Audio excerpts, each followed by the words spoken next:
So we're at a start. I think that this is something that's been missing here the last several bienniums, is actually looking at what's working and what's not. So I'm encouraged that the governor is looking at those things. There's obviously some cuts I think I disagree with. I think that he's got a lot more work to do. I know he hasn't closed the door on tax increases, which also worries me a bit. You know, one of the things that we're starting to see happen now, especially with the House and Senate Democrats, is the politicization of cuts.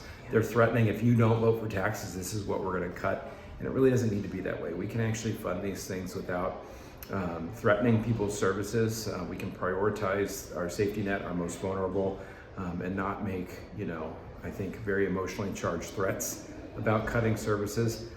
People see that too much across the country, and they're ready for fiscal responsibility. We ask that our citizens, I should say, my constituents, they're having to make tough decisions in their budgets. They can't just go tax their way out of their problems, and I think they expect us as state lawmakers to do the same thing. So I continually remind people our state's revenues are still growing. They're actually not decreasing.